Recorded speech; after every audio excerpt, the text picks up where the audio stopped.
Hello everyone, good morning all of you. स्वागत है आप सभी का हमारे YouTube channel John of life science में। तो जो अपने सीरीज स्टार्ट कर रखी है 500 एमसीक्यू की, वो अपन ने कंप्लीट कर ली है। आपके 500 एमसीक्यू अपन ने जो आपके RPSC first aid biology and इसी के साथ में जो आपके एचपीएससी असिस्टेंट प्रोफेसर जूलॉजी,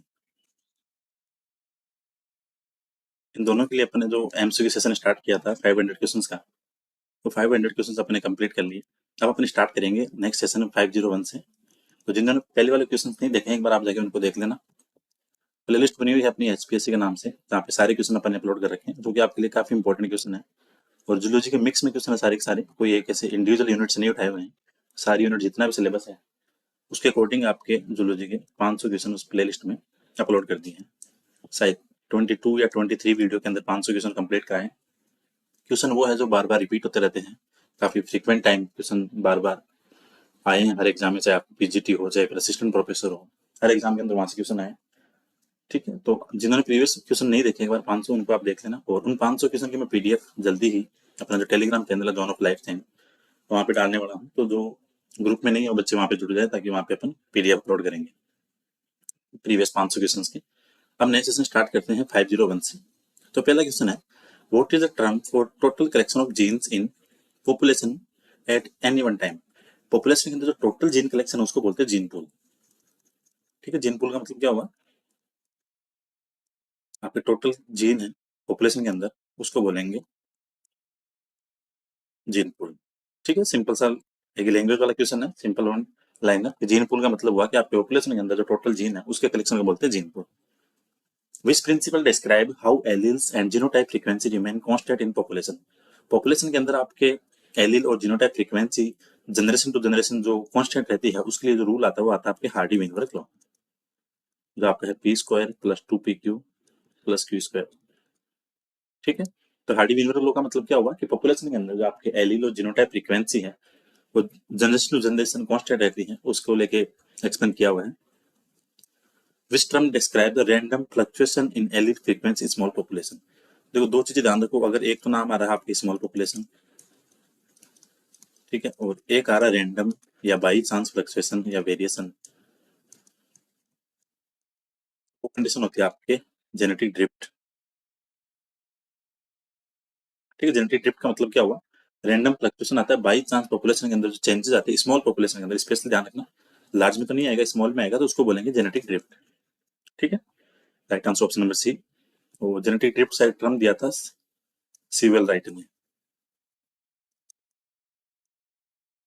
ठीक है, तो right answer option number C. What does the Hardy-Weinberg principle require for a population to remain in equilibrium? ऐसा कौन सा फैक्टर है जो पॉपुलेशन को कांस्टेंट रहने के लिए, इक्विलिब्रियम में रहने के लिए चाहिए? तो इसके अलग अलग फैक्टर थे। एक सेकंड, तो स्मॉल पॉपुलेशन साइज तो नहीं होनी चाहिए, यहाँ पे होनी चाहिए लार्ज पॉपुलेशन साइज, तो ये तो नहीं चाहिए। ठीक है, म्यूटेशन नहीं चाहिए, और यहाँ पे होगी रैंडम मेटिंग। ठीक, तो इनमें से आपको सिर्फ नो म्यूटेशन चाहिए, बाकी यहाँ पे पॉपुलेशन लार्ज होगी और रैंडम मेटिंग होगी। So right answer option number B. Which process increase genetic variation by introducing new alleles into population?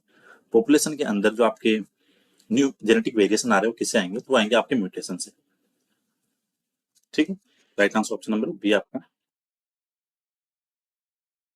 Which term describe difference in the reproductive success of individual due to variation in that rate? Animals की जो reproductive success के लिए जब भी बात करते हैं तो वहां पे नाम आता है आपके natural selection.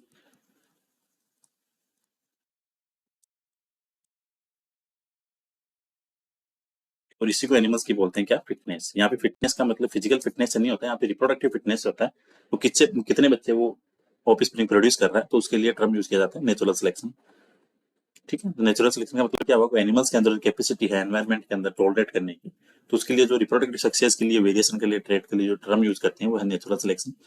So right answer option number A. What is the result of stabilising selection on a population genetic variation? जैसे आपके नेचुरल सिलेक्शन तीन टाइप के हैं, एक तो स्टेबलाइजिंग, एक डिसरप्टिव और एक है directional.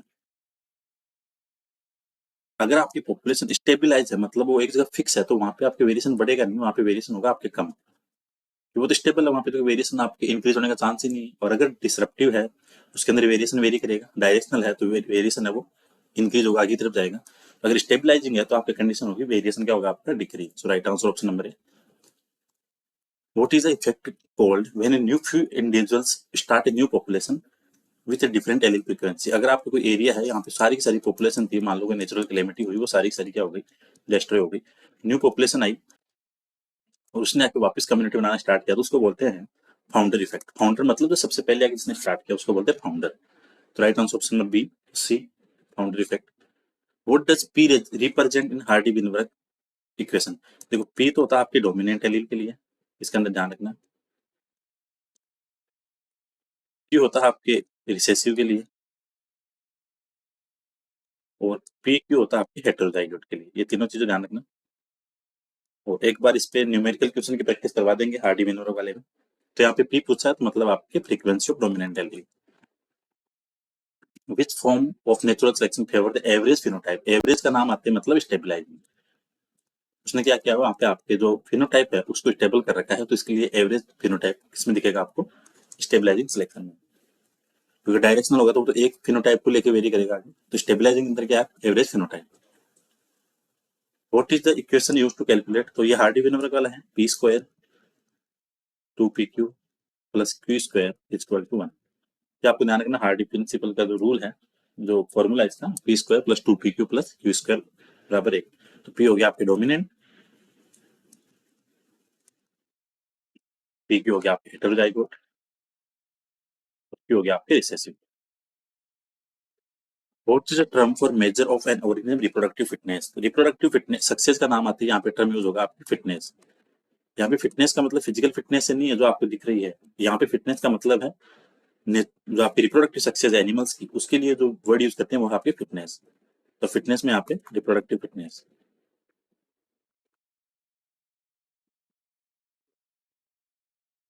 What is the primary source of genetic variation? तो प्राइमरी सोर्स की बात करते हैं तो पॉपुलेशन में आपके क्या होगा, म्यूटेशन। उसकी वजह से आपके ये प्राइमरी कोज होगा वेरिएशन के लिए।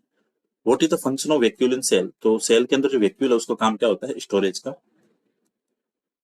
और स्टोरेज किसका करती है, वाटर और न्यूट्रिएंट का। Right answer option number C. What is the role of endomembrane system? तो एंडोमेम्ब्रेन से पहले आपको पता होना चाहिए कि इसके अंदर ऑर्गेनेल कौन सी आती है, गोल्जी, एंडोप्लाज्मिक रेटिकुलम, राइबोसोम और वैक्यूल्स। ये चार ऑर्गेनेल आती है आपके एंडोमेम्ब्रेन सिस्टम में। तो इसका काम होता है प्रोटीन प्रोसेसिंग, मतलब प्रोटीन फॉर्मेशन, उसको आगे ट्रांसपोर्ट करना है। Right answer option number B. What organelle is responsible for protein synthesis? तो प्रोटीन सिंथेसिस के लिए राइबोसोम। ठीक है, right answer option number B. What is the function of centrosome? Centrosome को स्ट्रक्चर होती है आपके कार्ट व्हील जैसी, मतलब गाड़ी के पहिए जैसी। तो ये आपके काम आता है एज ए सेल डिवीजन के अंदर जो आपके माइक्रोट्यूब्यूल्स होते हैं उनको ऑर्गेनाइज करने के लिए। Right answer option number A. What is the function of Golgi apparatus? Golgi apparatus का काम क्या है, आपके प्रोटीन मॉडिफिकेशन जैसे ग्लाइकोसाइलेशन और सॉर्टिंग, उसको आगे ट्रांसपोर्ट करना। तो गोल्जी का मतलब क्या हुआ, इसके लिए एक ध्यान रखना, ग्लाइकोसाइलेशन की प्रोसेस कहाँ होगी आपकी गोल्जी बॉडी के अंदर। Which organelle is responsible for breakdown of glucose to produce ATP? Glucose को ब्रेकडाउन करके उसको एटीपी में कन्वर्ट करना, दैट मीन्स ये आपकी कम बात हो रही है ग्लाइकोलाइसिस की। और इसके लिए आपकी जो माइटोकॉन्ड्रिया है वो रिस्पॉन्सिबल आपके एटीपी फॉर्मेशन के लिए। तो right answer option number B. What is the function of endoplasmic reticulum? तो एंडोप्लाज्मिक रेटिकुलम में दो है, एक तो आरईआर जिस पर राइबोसोम है, इसका तो काम हो गया प्रोटीन फॉर्मेशन, और एसईआर है जिस पर राइबोसोम एब्सेंट है, जिसको स्मूथ बोलते हैं, इसका काम है आपके लिपिड फॉर्मेशन। ठीक है, तो राइट आंसर ऑप्शन नंबर ए। तो ये थे आपके 20 इंपॉर्टेंट क्वेश्चन। ठीक, तो 520 क्वेश्चन हो गए, जिन्होंने नहीं देखे एक बार इनको जरूर देखना, काफी आपके लिए एग्जाम के लिए काफी इंपॉर्टेंट होने वाले हैं। और पहले के जो 500 क्वेश्चन है वो अपने अपलोड कर दिए हैं, पूरी वीडियो हो गए, उनकी पीडीएफ जल्दी डालने वाला हूँ या तो आज डाल दूंगा उसके क्वेश्चंस की। ठीक है, तो जिनको पीडीएफ चाहिए तो जो अपना जोन ऑफ लाइफ साइंस वाला टेलीग्राम चैनल है उसमें ऐड हो जाना और मुझे टेलीग्राम पे मैसेज कर देना, और अगर पर्सनल करना चाहो तो इस पर कर देना 8386012535 पे। ठीक है, ताकि आपको पीडीएफ प्रोवाइड करवा दी जाएगी, और आपके लिए मान के चलो काफी इंपॉर्टेंट क्वेश्चन आपके फर्स्ट ग्रेड के लिए और असिस्टेंट प्रोफेसर के लिए। ठीक है, सो वीडियो को शेयर करना, लाइक करना। Thank you so much for watching this video, मिलते हैं नेक्स्ट बार।